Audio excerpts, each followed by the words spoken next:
ஆண்டவருக்குள் பிரியமான சகோதர சகோதரிகளை, இந்த அருமையான ஆண்டவருடைய நாளில் உங்களை இந்த இறைவார்த்தையோடு சந்திப்பதில் பெருமகிழ்ச்சி அடைகிறோம். ஆண்டவருடைய பிள்ளைகள் இந்த நாளினுடைய ஆழமான இறைவார்த்தையை கேட்டு தியானித்து ஆண்டவருக்குள் இன்னும் ஆழமாக ஊடுருவி பாய்ந்து செல்ல இந்த இறை வார்த்தைகள் உங்களுக்கு உதவியாக இருக்கும் என்று கடவுள் நம்பியிருக்கிறார். அதனால தான் இந்த வார்த்தைகளை இன்றைக்கு நமக்கு அவர் பகிர்ந்தளித்திருக்கிறார். மன்னாவை உண்டு எப்படி பாலை நிலத்தில் இருக்கிற மக்களுக்கு அவர் வாழ்வளித்தாரோ, அதே போல் மன்னாவை போல இந்த வார்த்தையை இப்பொழுது கொடுத்து நாம் அதை உண்டு வாழ்வடைய வேண்டும் என்று ஆண்டவர் விரும்புகிறார். அன்புக்குரிய பிள்ளைகளே, இந்த தவக்காலத்தினுடைய சிறப்பான நாட்களில் பயணித்து கொண்டிருக்கிறோம் என்பதை நாம் மறந்துவிடக்கூடாது. போன ஆஷ் வெட்னஸ்டே, அதாவது விபூதி புதன் என்று, திருநீற்று புதன் என்று நாம் நம்முடைய தவ வாழ்க்கையை தவ பயணத்தை ஆரம்பித்திருக்கிறோம். இந்த தவக்காலம் என்பது மிக சீரிய ஒரு சிறப்பான காலம். ஏற்கனவே நான் சொல்லியிருக்கிறேன், நம்ம இடத்துல இருக்கிற தீமைகளை வேறு இருக்கக்கூடிய ஒரு அடையாளம் இந்த நாட்கள். நம்மிடத்தில் இருக்கிற தீமைகளை எடுத்து வெளியே போடுகிற நாட்கள், நம்மிடத்தில் இருப்பதை எழுப்பதற்கான ஒரு காரியம். அப்போது இந்த வாசகங்களை தியானித்து இதிலிருந்து நாம் எங்கே நம்முடைய உடனிருப்பு இருக்கிறது என்பதை தியானித்து பார்க்க, சிந்தித்து செயல்பட இந்த வாசகங்கள் நமக்கு உதவி செய்கிறது. இன்றைய நாளினுடைய நற்செய்தியை நாம் பார்க்கிற பொழுது, இயேசு ஆண்டவர் அலகையினால் சோதிக்கப்பட்டதை நமக்கு கொடுத்திருக்கிற ஒரு இறைவசனம். இயேசு ஆண்டவர் இந்த பூமியில் கடவுளாகவும் மனிதனாகவும் இருந்தார் என்பது நம்முடைய நம்பிக்கை. அவர் முழுவதுமாக கடவுளாக, கடவுளினுடைய முழு தன்மையோடும் மனிதனுடைய முழு தன்மையோடும் இணைந்த நிலையிலே தான் இந்த உலகத்தில் இருந்தார். அவர் மனிதனுடைய முழு தன்மையில் இருந்ததினாலே தான் அவருக்கு இந்த சோதனைகளும், அலகையினால் விரிக்கப்பட்ட அந்த வலையில் இதோ அவரை சிக்க வைக்க முயற்சி செய்த அந்த காரியங்கள், அதிலிருந்து கடவுள் எப்படி இயேசு சுவாமி தப்பித்து நமக்கு ஒரு நல்ல அடையாளமாக இருக்கிறார் என்பதையெல்லாம் உணர்ந்து கொள்கிறோம். இயேசு அலகையினால் சோதிக்கப்படுவதற்காக பாலை நிலத்திற்கு தூய ஆவியால் அழைத்து செல்லப்பட்டார். இது நிறைய பேருக்கு கன்ஃபியூஷனாக இருக்கும். இது பாலை நிலத்திற்கு எப்படி பிசாசு சோதிக்கப்படுவதற்காக தூய ஆவியானவரை கூட்டிகிட்டு போகிறாரு. ஆமாம், நம்ம பிள்ளைங்களெல்லாம் படிக்க வைப்போம். படிக்க வச்சுட்டு தேர்வுக்கு நம்ம அழைச்சிட்டு போகிறோம். ஒரு போட்டின்னா அதனுடைய போட்டியில் பங்கெடுப்பதற்கு நல்ல ப்ராக்டிஸ் கொடுத்துட்டு நம்ம கூட்டிகிட்டு போகிறோம் பிள்ளைகளை. அதே போல் தான் தந்தை என்ன செய்கிறார், மகனை அந்த சோதனைக்கு உட்படுத்தி அதில் அவர் வெற்றி அடைவதை இந்த உலகம் காண வேண்டும் என்று விரும்புகிறார். இதே போல தான் ஆண்டவராகிய கடவுள் நமக்கும் பலனளித்து நமக்கும் என்ன செய்கிறாரு, சோதனைகளை கொடுத்து நம்ம வெற்றி அடைய வேண்டும் என்பது கடவுளுடைய விருப்பம். வெற்றி அடைகிறோமா தோல்வி அடைகிறோமாங்கிறது அடுத்தது. ஆனால் ஆண்டவர் அந்த சோதனைகளை அனுமதிக்கிறார் என்பது, கடவுள் நம்மளை சோதிக்கிறார்னு சொல்லக்கூடாது, அதை அனுமதிக்கிறார். சோதனை பிசாசிடமிருந்து தான் வருகிறது, ஆண்டவர் அதை அனுமதிக்கிறார். எந்த நம்பிக்கையோடு? நம் பிள்ளை அதை சமாளிப்பான் என்கிற நம்பிக்கையோடு. அப்படித்தான் இயேசுவை நம்பிக்கையோடு அவர் என்ன செய்கிறார், அனுமதிக்கிறார் அந்த அலகை சோதிப்பதற்காக. அதில் இயேசு வெற்றி அடைவதை நம்ம பார்க்குறோம். இதில் பலவிதமான நுவான்ஸ்ன்னு சொல்லுவாங்க, உள் அடையாளங்கள் பொருத்தப்பட்டிருக்கிறார். இயேசு ஆண்டவர் வெற்றி கொள்வதற்காக இறங்கி வந்தவர் என்பதற்கு இது ஒரு அடையாளமாக இருக்கிறார். எப்படிப்பட்ட வெற்றி, எதன் வழியாக அந்த வெற்றி என்று சொன்னால், அவர் பாடுகள் வழியாக, துன்பங்கள் வழியாக அவர் வெற்றி அடையப் போகிறார். இதன் வழியாகத்தான் அவர் மீட்பை அடையப் போகிறார் என்பதற்கு இந்த பாலை நில அனுபவமானது ஒரு அடையாளம். இந்த பாலைவனத்தில் பாருங்கள், 40 நாள் பகலும் இரவும் என்று எழுதப்பட்டிருக்கிறது. 40 நாள் இரவும் பகலும் நோன்பிருந்தார், அதன் பின் பசியுற்றார். சோதிக்கிறவன் அவரை அணுகி என்று சொல்லி அந்த சம்பவம் கடந்து செல்கிறார். அவருடைய ஸ்டேட்டஸ், அவருடைய ஃபிசிக்கல் அந்த உடம்பு, அந்த உடல் நிலை எப்படி இருந்தது? பசியுற்றவராக, பலவீனனாக அவர் இருந்த நிலையிலே தான் இந்த சோதனை வருகிறார். இந்த 40 நாள் என்ற கணக்கின் அடிப்படையை நம்ம பார்க்கிற பொழுது, இந்த இயேசு என்கிற அடையாளம் பாலை நிலத்தில் மக்கள் எகிப்திலிருந்து அவர்கள் அழைத்து வரப்பட்ட பொழுது அவர்கள் பாலை நிலத்தில் 40 ஆண்டளவும் அப்படின்னு நம்ம பார்க்குறோம். 40 ஆண்டளவாக அவர்கள் சோதிக்கப்பட்டார்கள், புடமிடப்பட்டார்கள். ஏன் கடவுள் 40 ஆண்டுகளாக பாலைவனத்தில் மக்களை புடமிட்டார் என்று சொன்னால், அவர்கள் ஒரு இனமாக திரள வேண்டும் என்பது ஆண்டவருடைய விருப்பம். ஒரு இனம் அப்படின்னா அவர்கள் உணர்வளவிலே, அவர்கள் எண்ணிக்கையில் அல்ல, மாறாக உணர்வளவிலே ஒரே தெய்வத்தை ஏற்றுக்கொள்கிற ஒரு இனமாக அவர்கள் மாற வேண்டும். கடவுள் விரும்புகிற வாழ்க்கை வாழுகிற இனமாக மாற வேண்டும் என்று கடவுள் விரும்பியதினாலே அவர்களை அந்த 40 ஆண்டுகள் அந்த சோதனை பூமியிலே, சோதனை தளத்திலே, பாலைவனத்திலே வைத்து அந்த சோதனைக்கு பிறகுதான் புதிய இனமாக அவர்களை வெளியே கொண்டு வருகிறார். அப்படி கொண்டு வந்த அந்த அடையாளம் இந்த நாளில் நிறைவேறுகிறதை நம்ம பார்க்குறோம். இந்த இயேசுவினுடைய இந்த அடையாளமும் ஒரு புதிய சகாப்தத்திற்குள் நம்மை அழைத்து செல்கிறது என்பதை அழுத்தமாக அடையாளப்படுத்துகிறார். அன்று எப்படி தந்தையாகிய கடவுள் மோசே வழியாக அந்த மக்களை புடமிட்டார், அங்கே அந்த மக்களுக்காக மோசே ஒரு சார்பாக நின்று அவர்களை வழிநடத்தினார். ஆனால் புதிய மோசேவாக இந்த இடத்துல இயேசு சுவாமி ஒரு பெரிய ஒரு புரட்சியை ஏற்படுத்தக்கூடிய அல்லது இந்த மனுக்குலத்தை காக்கக்கூடிய ஒரு அடையாளமாக இருக்கிறார். அங்கே மோசே வெறும் அடையாளமாகத்தான், ஒரு வழிகாட்டியாக மட்டும்தான் நின்றார்.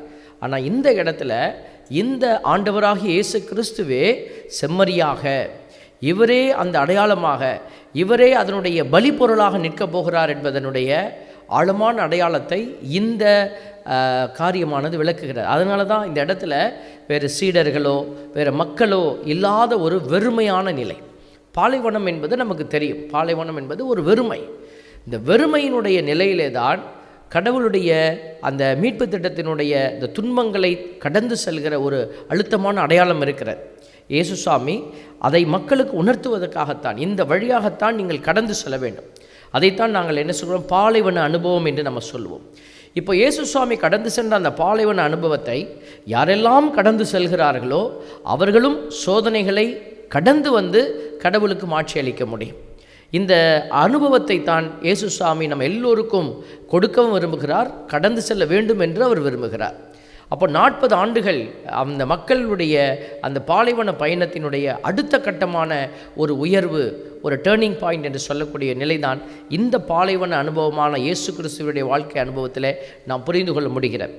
இப்படி இயேசு ஆண்டவரை புதிய ஒரு மோசேவாக, புதிய ஒரு விடுதலையினுடைய அடையாளமாக இதோ இந்த பாலைவனத்தில் வைத்து புடமிட்ட அந்த தந்தை அவரை வெற்றி வீரராக வெளியே அழைத்து அவர் வழியாக ஒரு புதிய சகாப்தத்தை கொடுக்கிறார். இன்றைக்கி இந்த இயேசுவை போல யாரெல்லாம் உங்களுடைய பாலைவன அந்த அனுபவத்தில் கடந்து சென்று உங்களை வெறுத்து ஒருத்து நம்முடைய உடலை ஒருத்து நாம் கடந்து செல்கிறோமோ, நம்மாலும் இந்த சோதனைகளை வெல்ல முடியும் என்பதை அவர் வெளிப்படுத்தி இருக்கிறார். இந்த தவக்காலத்தில் நம்ம பார்க்கக்கூடிய ஒரு அடிப்படையான விஷயம் என்னென்னா நம்மளுடைய பாவங்கள். இந்த பாவத்தின், அதனால தான் முதல் வாசகமும் பார்த்தீங்கன்னாக்கா பாவத்தை பற்றி பேசுகிறது. பாவம் எப்படி உள்ளே வந்தது, ஆதாம் ஏவாள், அதான் ஒரு மனிதன் வழியாக அந்த பாவம் வந்தது. அந்த பாவம் வந்த விதம் நமக்கு தெரியும். இது ஒரு பொருளின் மீது இருக்கிற ஆவல், இதை செய்யக்கூடாது என்று கடவுள் சொன்ன அந்த வாக்குறுதியை மீறுகிற ஒரு அறிவு நிலை, இதைத்தான் ஜென்ம பாவம் என்று சொல்லுகிறோம். ஆண்டவர் இந்த ஆப்பிளை பிடுங்கி தின்னாங்களா, ஆரஞ்சு பழத்தை பிடுங்கி தின்னாங்களாங்கிறது நம்முடைய டிஸ்கஷன் பாயிண்ட் இல்லை. அந்த இடத்துல கடவுளுடைய வார்த்தை அந்த மரத்தின் மீது வைக்கப்பட்டது. இந்த கனியை நீங்கள் சாப்பிடக்கூடாது என்ற அந்த வார்த்தையை கீழே வைத்துவிட்டு பிசாசு சொன்ன அந்த வார்த்தையை அவர்கள் என்ன செய்தார்கள், மேலே வைத்தார்கள். பிசாசு எவ்வளோ அருமையாக அந்த இடத்துல நம்ம பார்த்தோம் அப்படின்னா அது அவர்களை ஏமாற்றுகிறது. அதனுடைய அந்த அது என்ட்ரி பாயிண்ட், அது உள்ளே வரக்கூடிய விதமே தவறாக இருக்கிறது.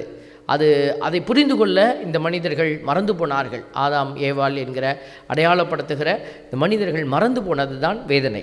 அந்த இடத்துல பாருங்கள், பாம்பு பெண்ணிடம் என்ன சொல்லுது பாருங்கள், கடவுள் உங்களிடம் தோட்டத்தில் உள்ள எல்லா மரங்களிலிருந்தும் உண்ணக்கூடாது என்றது உண்மையா? பாருங்கள், அது உண்மையாக தெரிஞ்சிருந்ததுன்னா, அது எல்லாம் தெரிஞ்ச ஒரு அடையாளமாக அது பேசுது அப்படின்னா இவங்க சுதாரிச்சிருக்கலாம். இந்த இடத்துலையே கடவுள் உங்களிடம் தோட்டத்தில் உள்ள எல்லா மரங்களிலிருந்தும் உண்ணக்கூடாது என்றது உண்மையா என்று கேட்டது. அப்போ பெண் என்ன செய்கிறாங்க, பாம்பிடத்தில் தோட்டத்தில் இருக்கும் மரங்களின் பழங்களை நாங்கள் உண்ணலாம், இவங்க விளக்கம் கொடுக்குறாங்க. ஆனால் தோட்டத்தின் நடுவில் உள்ள மரத்தின் கனியை மட்டும் நீங்கள் உண்ணக்கூடாது, அதை தொடவும் கூடாது, மீறினால் நீங்கள் சாவீர்கள் என்று கடவுள் சொன்னார் என்றார். அதுக்கு பிறகு தான் பாம்பு சொல்லு, நீங்கள் சாகவே மாட்டீர்கள். இப்போ முதல் பாயிண்ட்டு தப்பாக இருக்கும் போதே நம்ம சுதாரிச்சிருக்கணும். அதான் சொல்லுவாங்க, முதல் கோணல் முற்றும் கோணல்னு சொல்லுவாங்க. இப்போ இங்கே முதல்லையே கோணலாக போயிடுச்சு. நம்ம மூதாதையர்கள் நம்மளுடைய அடையாளப்படுத்தப்பட்டிருக்கிற அந்த ஆதாம் ஏவாள்ங்கிற கேட்டகரியில் இருக்கிறவங்க அது என்ன செய்துட்டாங்க, அது முதல்லையே பொய் சொல்லுவதை, அது கடவுளுடைய திட்டத்தை சரியாய் வெளிப்படுத்தலைங்கும் போது சுதாரித்து கொண்டு இருக்க வேண்டும். ஆனால் இந்த இடத்துல இவர்களுடைய அந்த பேராசை கண்களை மயக்க இவர்கள் என்ன செய்கிறாங்க, அதிலிருந்து உண்ணும் நாளில் உங்கள் கண்கள் திறக்கப்படும், நீங்கள் கடவுளைப் போல் நன்மை தீமையை அறிவீர்கள் என்பது கடவுளுக்கு தெரியும் என்றது. அந்த மரம் உண்பதற்கு சுவையானதாகவும் கண்களுக்கு களிப்பூட்டுவதாகவும் அறிவு பெறுவதற்கு விரும்பத்தக்கதாகவும் இருந்ததை கண்டு பாருங்கள். இதுதான் அதனுடைய கேரக்டரிஸ்டிக்ஸ். அவங்க அந்த பழத்தை எடுத்து சாப்பிட்றதுக்கான சில அடிப்படை நுவான்சஸ் இதுதான். மரம் உண்பதற்கு சுவையாக இருந்தது, கண்களுக்கு களிப்பூட்டு அறிவு பெறுவதற்கு விரும்பத்தக்கதாக இருந்ததை கண்டு. இப்போ நம்ம வெறும் பழத்தை மட்டுமே பார்க்கக்கூடாது. இது பாவத்தினுடைய அடையாளம், பாவத்தினுடைய ஆழமான ஒரு ஒரு பரந்துபட்ட நிலை. அது பாவம்னு நீங்கள் எதை எடுத்தாலும் அது டேஸ்ட்டுக்கு நல்லா இருக்குது. அதை அந்த பாவத்தில் உழலுவதற்கு அது நமக்கு நல்ல சுவையாக இருக்கிறது. அது உடல் சுவை, மனச்சுவை, எப்படி வேணாலும் எடுத்துக்கொள்ளலாம். கண்களுக்கு களிப்பூட்டுவதாக அது பார்க்கும்போதே அது நமக்கு பிரம்மாண்டம், அது ஒரு பெரிய மகிழ்ச்சி. அறிவு பெறுவதற்கு விரும்பத்தக்கதாகவும் இதை செய்கிற போது அறிவு பாருங்கள். இன்றைக்கி நிறைய பாவங்களினுடைய நிலை இது உள்ளதான் நிற்கிறது. அப்போ கடவுளுடைய வார்த்தையை கீழே தள்ளிவிட்டு மனிதன் அவனுடைய எண்ணத்தை மேலே வைத்த அந்த நிலைதான் ஜென்ம பாவம் என்ற ஒரு காரியமாய் நம் மத்தியில் இன்றைக்கும் நம் தலை மீது கிடக்கிற பவுலடியார் 2வது வாசகத்தில் நம்ம பார்க்குறோம். ரோமேயருக்கு எழுதிய திருமுகத்தில் இந்த பாயிண்ட்டை தான் ஆர்கியூ பண்ணுறாரு. இப்போ ஒரு மனிதன் வழியாக பாவம் உள்ளே வந்தது.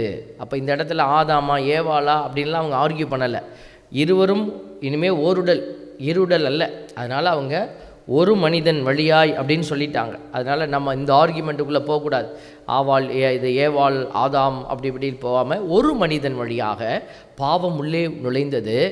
அதே போல் கடவுள் என்ன செய்கிறாரு, ஒரு மனிதன் வழியாகவே அந்த பாவத்திலிருந்து நம்மை மீட்டெடுக்க ஆசீர்வாதத்தினுடைய அபிஷேகத்தை வைக்கிறாரு, மீட்பை வைக்கிறாரு. அதை தான் அவர் சொல்கிறாரு, ஒரு மனிதன் வழியாக சாவு வந்தது போல ஒரு மனிதர் வழியாகவே நமக்கு தண்டனைக்கான அந்த விடுதலையும் கிடைத்திருக்கிறது. ஆகவே தான் எல்லா மனிதரும் நம்ம பாவம் செய்யக்கூடிய ஆற்றலை அந்த பாவம் கொடுக்க முடியும் என்று சொன்னால், இயேசு கிறிஸ்து கொடுத்த அந்த விடுதலை ஒரு மனிதரால் எல்லாருக்கும் கிடைக்கிறது. அதனால தான் சொல்கிறோம், அந்த மனிதரை நம்ம நம்புகிறோம். எந்த மனிதர் விடுதலை கொடுத்தாரோ அந்த மனிதரை நீ நம்புகிற போது, அந்த மனிதரை நீ உற்று பார்க்கிற போது, இதுதான் தந்தையினுடைய விருப்பம். ஊடுருவ குத்தப்பட்டவரை உற்று நோக்குங்க, ஏன்னா அவர் தான் உனக்காக விடுதலையை வைத்தார். அதனால தான் இந்த நாட்களில் நம்ம சொல்கிறோம், கிறிஸ்துவோடு இணைந்து பயணிக்கிற ஒரு பயணம் என்பது துன்பத்தோடு துயரத்தோடு நம்ம பயணிக்கிற பயணம். என் அன்புக்குரிய பிள்ளைகளே, இந்த தவக்காலம் என்பது போராட்டம் நிறைந்த காலத்தாய். இது போராட்டம் தானாக அதுவாக வரதில்லை, நாமளாக தேடி போகிறது. இதுதான் இங்கே இருக்கிற ஒரு அழகு. அதாவது இந்த துன்பத்தை நாம விரும்பி எடுத்துக்கொள்வது. நீங்கள் ஒரு நேரம் உபவாசம் இருந்து பாருங்களேன், சாப்பிடாமல் சும்மாவே இருந்து பாருங்கள். வேலை நிமித்தமாக நீங்கள் சாப்பிடலை, பிஸியாக இருக்கிறீங்க, அங்கே போகிறீங்க இங்கே போகிறீங்க, உங்களுக்கு பசிக்காது. ஆனால் நீங்கள் டார்கெட் வைங்களேன், நாளைக்கு நான் ஃபாஸ்டிங் இருக்க போகிறேன் அப்படின்னு நீங்கள் டார்கெட் வைங்களேன். நீங்கள் எப்போ ஒரு திட்டத்தை வைக்கிறீங்களோ அப்போ பிசாசுக்கு அந்த நிலை ஏற்றுக்கொள்ள முடியாது. அவன் திட்டத்தை என்ன செய்வான், உடனே உடைக்க பார்ப்பான். ஏன்னா எப்போ நம்ம ஒரு திட்டம் வைக்கிறோமோ அப்போ தந்தை அந்த திட்டத்திற்கு முன்னாடி நின்றுடுவார். அப்போ தந்தையை தோற்கடிக்கணும், பிதாவை தோற்கடிக்கணும். தன் பிள்ளை ஒரு முயற்சி செய்வதை தந்தை பார்க்க ஓடி வருவார். தந்தை என் பிள்ளை இப்படி ஒரு திட்டத்தை போட்டு வெற்றி அடைய போகிறாருன்னு தந்தை ஓடி வருவார். அவரை வெட்கப்படுத்த இந்த பிசாசு என்ன செய்வான், உன்னை தோற்கடிப்பான். அதனால தான் நம்ம ஆண்டவர் இயேசு நமக்கு முன்னாடி நிற்கிறார், ஒரு சாதனை நாயகனாக. அவர் சோதனைக்கு தன்னை உட்படுத்தி கொண்டார். அவர் யாரும் கையை பிடிச்சி இழுத்துட்டு ஆவியானவரால் வழி நடத்தப்பட்டார். அப்போ நீங்களும் நானும் இந்த தவக்காலத்தில் ஆவியானவரால் வழி நடத்தப்பட வேண்டும். இன்றைக்கி நிறைய பேர் சாப்பாடு விஷயத்தில் ஒரே டிஸ்கஷன். கறி சாப்பிட்லாமா, காஞ்ச கறி சாப்பிட்லாமா, அல்லது சின்னமாக சாப்பிட்லாமா, அல்லது மீன் சாப்பிட்லாமா, கோழி சாப்பிட்லாமா, முட்டன் வெஜிடேரியனா நான் வெஜிடேரியனா. பாருங்கள், இன்றைக்கி நமக்கு இந்த தவக்காலத்தில் இது ஒரு பெரிய டிஸ்கஷன். இதை சாப்பிட்லாமா, அதை சாப்பிட்லாமா.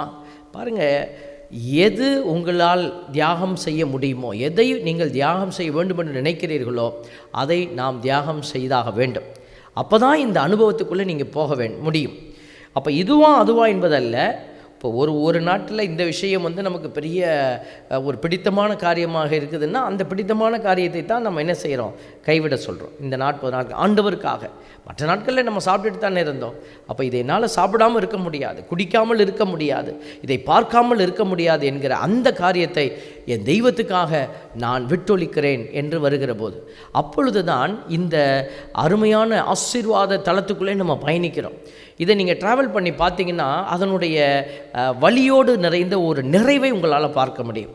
இயேசுசாமி 40 நாள் சாப்பிடாமல் வெளியிருந்து பாலைவனத்திலேருந்து வந்தப்போ அவர் ஒன்றும் தோய்ந்து போய் விடவில்லை. பாருங்கள், பிசாசு எல்லா விதமான அந்த சோதனைகளையும் வைக்கிறது. உடல் சார்ந்த சோதனை, நீ இந்த அப்பத்தை இந்த கல்லெல்லாம் எடுத்து அப்பமாக்கி சாப்பிடு, பசியாரிக்கொள். பார்த்திங்கன்னா உன்னுடைய அதிகாரத்தை, உன்னுடைய வல்லமையை உலகத்துக்கு சொல்லு. அதாவது நீ கடவுளுடைய மகன் என்று சொல்வதை விட you are a wonder worker. நீ எங்கே வேணாலும் நீ அதை செய்யலாம். ஆனால் இயேசுசாமி அதை செய்யலை. காரணம் என்னென்னா, அவர் தன்னுடைய மகிமைக்காக எந்த ஒரு வல்லமையும் பயன்படுத்தி கொள்ளலை. தன்னை பெருமைப்படுத்துவதற்காக அவர் அதிசயங்களை செய்யவே இல்லை. அவர் பிறருக்காக. நம்ம தான் சொல்கிறோம், லூக்கா நற்செய்தி 11:41 உட்புறத்தில் ஒருவற்றை தர்மமாக கொடுப்பது, அப்பொழுதுதான் அனைத்தும் தூய்மையாக இருக்கு. இவர் தூய்மையாக இருந்தவர் இயேசு. அப்போ அவரிடத்திலிருந்து வெளிவருகிறது எல்லாமே பிறருக்கான நன்மையாகத்தான் கடந்து சென்றது. அதில் தான் அவருடைய அந்த இரக்கம், அவருடைய பரிவு எல்லாமே பிறருக்காக போடுது. அவர் யாரிடத்திலும் அந்த பரிவை தேடியோ இரக்கத்தை தேடியோ ஒரு நாளும் நின்றவர் அல்ல. அதனால தான் நம்ம சொல்கிறோம், கிறிஸ்துவை சார்ந்திருக்கிற பிள்ளைகள் அடுத்தவர்கள் நம்ம மீது இறக்கப்படுவார்கள் என்கிற மனநிலையோடு இருந்தால் நாம் சோதனைக்கு உட்பட்டு தோற்று விடுவோம். நாம் இந்த இடத்துல எதிர்த்து நிற்க வேண்டும். அடுத்தவர்கள் எப்பொழுது நம்ம மீது பரிதாபம் கொள்வார்களா, அடுத்தவர்கள் எனக்காக இறங்குவார்களா என்று பார்த்து கொண்டு இருப்பதல்ல. நான் என்ன அவர்களுக்கு கொடுக்க முடியும், நான் எப்படி என் இரக்கத்தை கொடுக்க முடியும், இதுதான் இயேசுவினுடைய பார்வையாக இருந்தது. அதனால தான் அந்த அப்பத்தை நீ எடுத்து உண்ண வேண்டும், இந்த கல்லை அப்பமாக்கி உண்ண வேண்டும் என்று சொன்ன பொழுது இயேசு அதற்கு பதிலடி கொடுத்து அந்த சோதனையிலே வெற்றி அடைவதை நம்ம பார்க்கிறோம். இரண்டாவதாக, எருசலேம் திருநகரத்திற்கு கூட்டி சென்று கோவிலின் உயர்ந்த பகுதியில் அவரை நிறுத்தி, நீ இறைமகன் என்றால் கீழே குதியும், கடவுள் தம் தூதருக்கு உம்மை குறித்து கட்டளையிடுவார். அதாவது மிஸ்யூசிங் த பவர். கடவுள் கொடுத்திருக்கிறார், வல்லமை கொடுத்திருக்கிறார். அப்போ அதை என்ன செய், நீ தந்தையை சோதிச்சு பாரு, உங்கள் அப்பா பிடிக்கிறாரா இல்லையா பார்ப்போம். பாருங்கள், அந்த அதிகாரத்தை துஷ்பிரயோகம் பண்ணக்கூடிய ஒரு மனநிலை சோதித்து பார்க்குறது. சில குழந்தைகள் அழுது பார்ப்போம், அப்பா வருவாங்களா அப்படின்னு. இது கடவுளுக்கு உகந்த ஒரு நல்ல ஒரு விடுதலை அடைந்த ஒரு மனுஷனுக்கு உகந்த காரியம் அல்ல. ஒரு முதிர்ச்சி நிலையில் இருக்கிற, ஆன்மீக நிலையில் இருக்கிற மனிதனுக்கு உகந்தது அல்ல. இன்றைக்கி நம்ம நிறைய பேர் துன்பம் வருகிற போது என்ன செய்கிறோன்னா, வேறு தெய்வங்களையோ வேறு அடையாளங்களையோ நாடி ஓடுறோம், வேறு மனிதர்களை நோக்கி ஓடுறோம். அது அங்கே போங்க, அவங்க அதை செய்கிறாங்க, இவங்க இதை செய்கிறாங்க. பாருங்கள், அதை ஓடிப்போய் அந்த அடையாளம் என்ன, நீ தோற்று போகிறாய் என்பதனான அடையாளம். நம்ம அடிக்கடி சொல்லுவோம், அந்த கயிறை கட்டுறது, தாயத்தை வைக்கிறது, மெழுகு திரிய வைக்கிறது, இதெல்லாம் எதற்குடைய அடையாளம்னா, கடவுள் என்னை காப்பாற்றாமல் போய்விடுவாரோ, ஒருவேளை இதை வைத்தால் காப்பாற்றுவாரோ என்கிற ஒரு மனநிலை. குதித்து பாரு, நம்ம குதித்து பார்க்குறோம், ஆண்டவர் இதை தொட்டால் தொடுவார், கடவுள் வந்துடுவார், இதை தொட்டால் வந்துடுவார். இப்படிப்பட்ட மனநிலை மாற்றப்பட வேண்டும். அதைத்தான் ஆண்டவராகிய இயேசு கிறிஸ்து என்ன சொல்கிறார் பாருங்க. அழகை சொன்னது இயேசு அதனிடம், உன் கடவுளாகிய ஆண்டவரை சோதிக்க வேண்டாம் எனவும் எழுதியுள்ளதே. கடவுளாகிய ஆண்டவரை. அப்போ அந்த இடத்துல அவர் இவ்வளவு தெளிவாக தன்னை கடவுள் என்று அறிக்கை செய்கிறார். கடவுளாகிய ஆண்டவரை சோதிக்க வேண்டாம் எனவும் எழுதியுள்ளதே. ஒரு சிலர் இயேசு எங்கே கடவுள்னு தன்னை சொல்லி கொண்டார் அப்படின்லாம் ஆர்கியூ பண்ணுறாங்க இல்லையா. அவங்களுக்கு இதெல்லாம் பைபிளில் இருக்கிறது தெரியாது. அவங்க எதெல்லாம் இல்லையோ, எதிலெல்லாம் பார்க்க முடியாதோ அதெல்லாம் சொல்லிக்கிட்டு இருப்பாங்க. இப்படி பார்க்க முடிகிற வசனத்தை விட்டுடுவாங்க. அதனால் நம்ம பார்க்குறோம், கடவுளாகிய ஆண்டவரை சோதிக்க வேண்டாம் எனவும் எழுதி உள்ளதே. மறுபடியும் அழகை அவரை என்ன செய்து ஒரு மலைக்கு கூட்டி சென்று அவற்றின் மேன்மை அரசுகள் அனைத்தையும் காட்டி, நீ நெடுஞ்சான்கடையாக விழுந்து என்னை வணங்கினால் இவை அனைத்தையும் உனக்கு தருவேன். பேராசையினுடைய உச்சகட்டத்தை காட்டுது. அப்போ பாருங்கள், அவர் அதுக்கு பதில் சொல்கிறாரு பாருங்கள், உன் கடவுளாகிய ஆண்டவரை வணங்கி அவர் ஒருவருக்கே பணி செய் என்று மறைநூல் எழுதி உள்ளது என்று சொல்லி அந்த அழகையை அவர் வெல்வதை நம்ம பார்க்குறோம். இன்றைக்கி தந்தையாகிய கடவுள் மகன் ஒவ்வொரு சோதனையின் போதும் அவர் வெற்றி அடைந்ததை குறித்து அவர் பெருமை அடைந்திருப்பார் இல்லையா. இன்றைக்கி தந்தை நம்மளையும் அந்த மகன் இடத்துல வைத்து பார்க்க விரும்புகிறார். அப்போது நம்ம என்ன செய்யணும்னா, பின்னாடி வரப்போகிற மிகப்பெரிய ஒரு சோதனையை, அது நம்ம எதிர்பாராத விதத்தில் வரப்போகிற ஒரு சோதனையை நம்ம சந்திக்கணும் அப்படின்னா, இப்போது நமக்கு கொடுக்கப்பட்டிருக்கிற இந்த தவ நாட்களில் நாமே சில சோதனைகளை எடுத்து கையாண்டு வெற்றி அடைய வேண்டும். நம்மளே டெஸ்ட் பண்ணி பார்க்கணும். எப்படி நம்ம வண்டி ஓட்டுக்கிற போது நம்ம ட்ரையல் பார்ப்போம், நம்ம வேகமாக ஓட்டி பார்ப்போம், அங்கே போய் நிப்பாட்டி பார்ப்போம். அதே மாதிரி ஒரு செயலை செய்கிற பொழுது இப்போ கிரிக்கெட்லாம் ப்ராக்டிஸ் பண்ணுறாங்க, அவங்க அடித்து பார்க்குறாங்க, இங்கே அடிக்கிறாங்க, அங்கே அடிக்கிறாங்க, இப்படி அடித்தா எங்கே போகுது, இப்படி பவுலிங் போட்டால் எங்கே போகுது பாருங்கள். அதே போல் இந்த தவ நாட்கள் நம்மையே நாம் கண்டுபிடித்து கொள்ள, நம்மளுடைய பலம் எப்படி இருக்கிறது, பலவீனம் எப்படி இருக்கிறது என்பதை நாம் கண்டுபிடித்து கொள்ள ஒரு நல்ல ஒரு வழியாக இது கொடுக்கப்படுகிறது. ஆகவே இந்த அருமையான நாளில் இந்த நாட்களை நீங்கள் தயவு செய்து வீணாக்கி விடாமல், ஏற்கனவே நாங்கள் சொல்லியிருக்கிறோம், நீங்கள் இதை பயன்படுத்தி வெற்றி அடைய வேண்டும். இதை நம்ம அடிப்படையில் என்ன சொல்கிறோம் அப்படின்னா, பாவம் என்பது நம்முடைய அடையாளத்தை இழக்கச் செய்திருக்கிறது. இந்த பாவத்தை நீங்கள் மீட்டெடுத்து, பாவத்தை நீங்கள் மீண்டும் துடைத்தெடுக்கிற போது உங்களுக்குள்ளே இருக்கிற அற்புதம் விளங்கும். கடவுள் உங்களை எவ்வளோ அதிசயத்தோடு படைத்திருக்கிறார், உங்களுக்குள்ளே இருக்கிற ஆற்றல் விளங்கும். கடவுள் உங்களுக்கு ஆவிக்குரிய சில பலன்களை கொடுத்திருக்கிறார். அது அநேகருக்கு நீங்கள் கொடுத்து மகிழக்கூடிய அடையாளம். அதையெல்லாம் நீங்கள் மீட்டெடுத்து நீங்கள் பார்க்கிற போது உங்களுக்கே உங்களை பிடிக்க ஆரம்பிக்கும். உங்களுக்குள்ளேயே ஒரு வல்லமை இருப்பதை நீங்கள் உணர்வீங்க. அப்படி இருக்கிற பிள்ளைகள் அந்த குற்ற உணர்வுகளை கடந்து செல்ல மாட்டோம். அதன் விளைவாக வருகிற பாவங்கள், அதன் விளைவாக நம்ம போய் விழுந்து கிடக்கிற பாவ சேற்றினுடைய அந்த காரியங்களிலிருந்து நாம் வெளியே வர்றதுக்கு இன்னும் அதிகமான ஒரு வாய்ப்புகள் உண்டு. ஆகவே இந்த அருமையான நாட்களை சீரும் சிறப்புமாக நீங்கள் பயன்படுத்தி, நீங்கள் இந்த போராட்ட காலத்தில் நீங்களே உங்களுடைய கால்களை வைத்து நீங்கள் நடந்து சென்று பாருங்கள், நீங்கள் போராடி பாருங்கள். உங்களால் உபவாசம் இருக்க முடியாதுன்னு நினைப்பீங்க, உபவாசம் இருக்க முடியும். 1 நாள் 2 நாள் 3 நாள் இருந்து பாருங்களேன். நீங்கள் எப்போ வேணாலும் நம்ம அதை கைவிடலாம், நம்ம கையில் தானே இருக்குது. ஆனால் முயற்சி அது உங்களிடம் தான் இருக்கிறது. ஒரு சில ஜெபம் 1 மணி நேரம் நான் உட்கார்ந்து ஆண்டவரிடத்தில் இதோ நான் தியானித்து பார்ப்பேன். 1 மணி நேரம் அலாம் வச்சுருங்க, செல்ஃபோனில் வச்சுட்டு கண்ணை மூடி உட்காருங்க. எனக்கு போராட்டம் வரும், ஆனால் நான் எந்திரிக்க மாட்டேன்ற உறுதியோடு நீங்கள் உட்கார்ந்து பாருங்களேன். அது கண்டிப்பாக நீங்கள் 1 மணி நேரத்தை வெற்றி அடைவீர்கள். அப்போது உங்கள் மனசுக்குள்ளே ஒரு வெற்றியினுடைய ஒரு ஒலி கேட்கும், ஒரு சப்தம் கேட்கும். அதே சமயம் நீங்கள் ஏழைகளுக்கு நீங்கள் வாலண்டியராக போய் ஒரு உதவியை செய்து பாருங்கள். அவர்களுடைய முகத்தில் வருகிற மகிழ்ச்சி உங்களுக்கு ஆனந்தமாகவும் ஆத்துமாவினுடைய பலனாகவும் மாறுவதை நீங்கள் பார்ப்பீங்க. ஆகவே தான் அன்புக்குரிய பிள்ளைகளே, வாய்ப்பு கிடைத்தால் உதவி செய்வேன் என்று காத்திருப்பதல்ல, இந்த தவ காலத்தில் வாய்ப்புகளை தேடி சென்று நாம் நம்மையே சோதனைக்கு உட்படுத்தி வெற்றி அடைவது. கடவுள் கண்டிப்பாக இந்த நேரங்களில் உங்களுக்கு பலன் தருவார். நம்பிக்கையோடு நம் ஆண்டவருக்குள்ளே பயணித்து இந்த தவக்காலத்தை வெற்றியின் நாட்களாக எடுத்து செல்வோம். இறைவன் கண்டிப்பாக உங்களோடு பயணித்து உங்களை உயர்த்தி ஆசீர்வதிப்பார். ஆமென்.